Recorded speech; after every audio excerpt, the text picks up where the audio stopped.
आज हम पढ़ेंगे केमिकल इक्विलिब्रियम यूनिट सेकंड का टॉपिक ली शैटेलियर का नियम, ली शैटेलियर्स प्रिंसिपल। क्या होता है ली शैटेलियर्स प्रिंसिपल?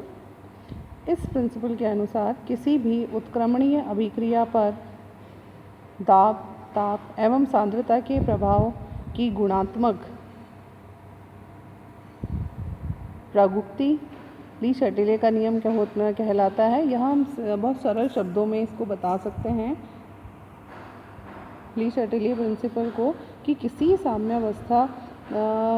साम्यावस्था होने पर ताप, दाब या सांद्रण में परिवर्तन करने से साम्यावस्था उस दिशा में बदलेगी जो किए गए प्रभाव को दूर कर सके। कुछ साम्यावस्थाओं पर ताप, दाब और सांद्रण में परिवर्तन के प्रभाव जानने के लिए हम इस नियम का प्रयोग करते हैं। फॉर एग्ज़ाम्पल, हम एक बहुत सिंपल सा डेली यूज़ में बर्फ़ और जल, इन दोनों का एक साम्य इक्विलिब्रियम को हम देख सकते हैं कि बर्फ़ और जल में साम्यावस्था पाई जाती है। बर्फ़ जल में परिवर्तित होता है और जो जल है वो बर्फ़ में परिवर्तित होता है जब हम तापमान में परिवर्तन करते हैं। बर्फ़ का जल में बदलना एक उत्क्रमणीय अभिक्रिया है और ऊष्माशोषी भी है। इसके फलस्वरूप आयतन कम हो जाता है। तो हम ये देखेंगे कि दाब में परिवर्तन का क्या प्रभाव होता है। जब हम दाब बढ़ाते हैं तो निकाय बढ़े हुए दाब को कम करने के लिए आयतन कम करने का प्रयास करता है। ऐसा करने से साम्य जो इक्विलिब्रियम है वो फॉरवर्ड डायरेक्शन में बढ़ता है, जिससे कि बर्फ़ पिघल जाए और आयतन में कमी आ जाए, क्योंकि समान मात्रा की बर्फ़ का आयतन अधिक होता है जबकि जल का आयतन कम होता है। अब ताप में परिवर्तन का क्या प्रभाव होता है? जब हम निकाय को गर्म करते हैं तो इसका ताप बढ़ जाता है। इस प्रभाव को कम या बिल्कुल नष्ट करने के लिए साम्य उस दिशा की ओर जाता है जहां ऊष्मा का अवशोषण होता है। जैसा कि पहले बताया जा चुका है, ये तभी संभव है जब अभिक्रिया अग्र दिशा की ओर होने लगे, यानी कि फॉरवर्ड डायरेक्शन की ओर होने लगे। इस प्रकार कुछ बर्फ़ पिघल जाती है और निकाय को दी गई ऊष्मा का अवशोषण हो जाता है और ताप अपरिवर्तित रहता है। ये तो एक जनरल एग्जाम्पल था जिसे हम अपनी डेली लाइफ में देखते हैं।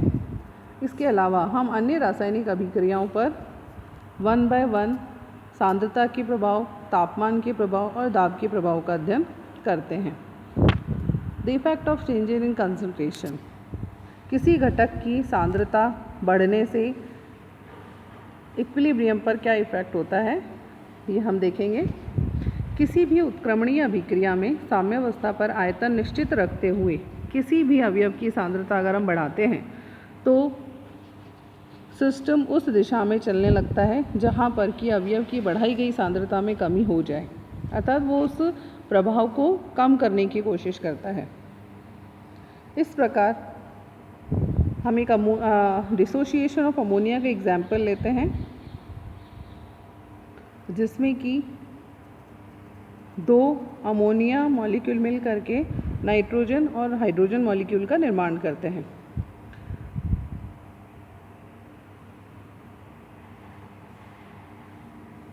हाइड्रोजन गैस की सांद्रता बढ़ने से वह नाइट्रोजन से संयोग कर अमोनिया बनाती है।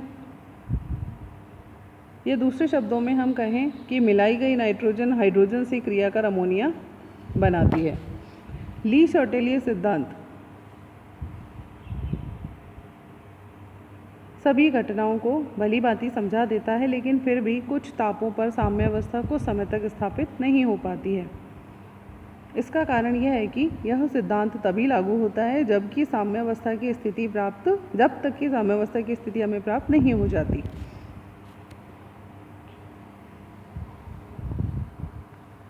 हम यहाँ पर जो जनरल रिएक्शन देख रहे हैं कि जिसमें A और B 2 क्रियाकारक हैं और जो मिलकर के उत्पाद C और D का निर्माण करते हैं, अगर हम A और B की सांद्रता को बढ़ा दें तो जो इक्विलिब्रियम है वो राइट की तरफ, यानी सीधे हाथ की तरफ शिफ्ट हो जाएगा।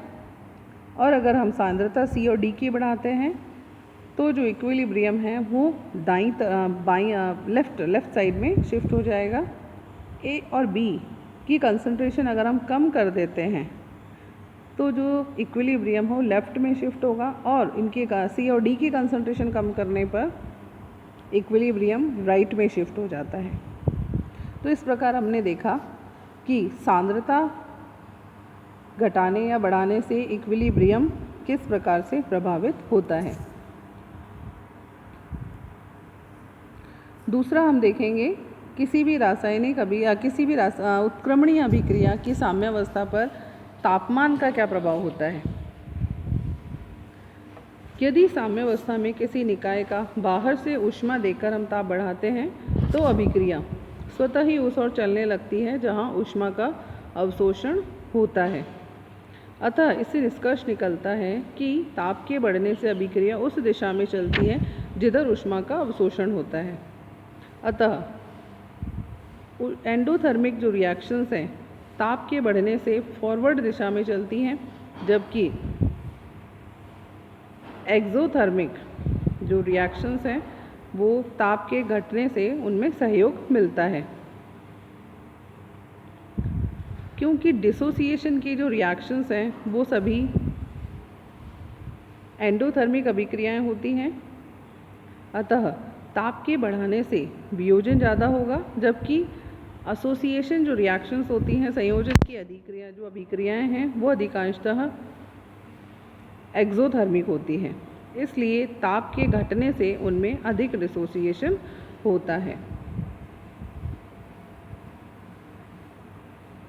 यहाँ पर हम जनरल रिएक्शन से एक्सोथर्मिक और एंडोथर्मिक रिएक्शंस को देख सकते हैं। In exothermic reactions heat energy is released and can thus be considered a product. यहाँ पर हमने हीट को प्रोडक्ट साइड में ऐड कर दिया है, और एंडोथर्मिक रिएक्शंस में हमने हीट को रिएक्टेंट साइड में ऐड किया है, क्योंकि यहाँ जो हीट एनर्जी है वो हीट एब्जॉर्ब होती है तब अभिक्रिया संपन्न होती है।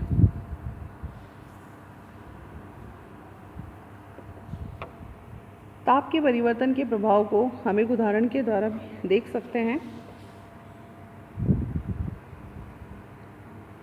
N2O4 से NO2 के 2 अणुओं का निर्माण होता है, और इस अभिक्रिया के दौरान जो ऊष्मा परिवर्तन है उसे हम डेल्टा H से दर्शाते हैं, जिसका मान +59 किलोजूल होता है। सामान्यतः वियोजन की क्रिया ऊष्मा शोषी होती है, यानी कि एंडोथर्मिक होती है, लेकिन यदि एक दिशा में ऊष्मा शोषी होती है तो दूसरी दिशा में ये ऊष्मा क्षेपी होती है। इसमें यदि ताप बढ़ाया जाए तो वियोजन बढ़ जाता है, क्योंकि अग्र अभिक्रिया ऊष्मा शोषी होती है। नेक्स्ट हम देखेंगे दाब का प्रभाव साम्यावस्था पर किस तरह से पड़ता है। यदि किसी उत्क्रमणीय निकाय में साम्यावस्था पर दाब बढ़ाया जाता है तो साम्य उस दिशा में बढ़ता है जिस तरफ मोलों की संख्या कम होती है, अर्थात आयतन कम हो जाता है। अतः एक गैसीय अभिक्रियाओं में जहाँ आयतन में कमी होती है वहाँ दाब के बढ़ाने से अभिक्रिया बाईं से दाईं ओर चलने लग जाती है। फॉर एग्जाम्पल SO2 के 2 अणु जब ऑक्सीजन के एक अणु के साथ मिलकर SO3 के 2 मोल का निर्माण करते हैं, यहाँ पर हमने देखा कि 3 मोल मिलकर के 2 मोल बना रहे हैं। ऐसी अभिक्रियाओं में जहाँ मोलों की संख्या में बढ़ोतरी हो जाती है, यहाँ तो मोलों की संख्या में कमी हो रही है, और हम दूसरा उदाहरण लेंगे जहाँ मोलों की संख्या में वृद्धि हो जाती है। फॉर एग्जाम्पल N2O4 से NO2 के 2 मोल का निर्माण होता है, तो यहाँ अणुओं की संख्या बढ़ रही है, तो इसमें दाब के बढ़ाने से अभिक्रिया कम तीव्रता से चलती है। ऐसी अभिक्रियाओं की स्पीड बढ़ाने के लिए हमें दाब का बढ़ाना सहायक नहीं होता, बल्कि हमें दाब कम करना चाहिए। तो हम यहाँ देख सकते हैं कि दाब के बढ़ाने पर साम्य उस दिशा में जाता है जिसमें मोल की संख्या कम होती है। फॉर एग्जाम्पल अमोनिया का निर्माण हम देखें तो नाइट्रोजन 3 हाइड्रोजन से मिलकर के 2 अमोनिया के अणु बना रही है, जिसमें 4 मोल से 2 मोल का निर्माण हो रहा है। अतः साम्य उस दिशा में जाएगा जिस तरफ मोल की संख्या कम हो। अतः अमोनिया का निर्माण तेजी से होगा, क्योंकि यहाँ पर 2 मोल का निर्माण 2 मोल अमोनिया बन रही है 4 मोल नाइट्रोजन और हाइड्रोजन से। एक दूसरा उदाहरण हम लेते हैं, N2 और O2 मिलकर के 2NO बना रहे हैं। यहाँ पर same number of gaseous species हैं दोनों साइड में, अतः इस अभिक्रिया पर दाब का कोई प्रभाव नहीं होगा।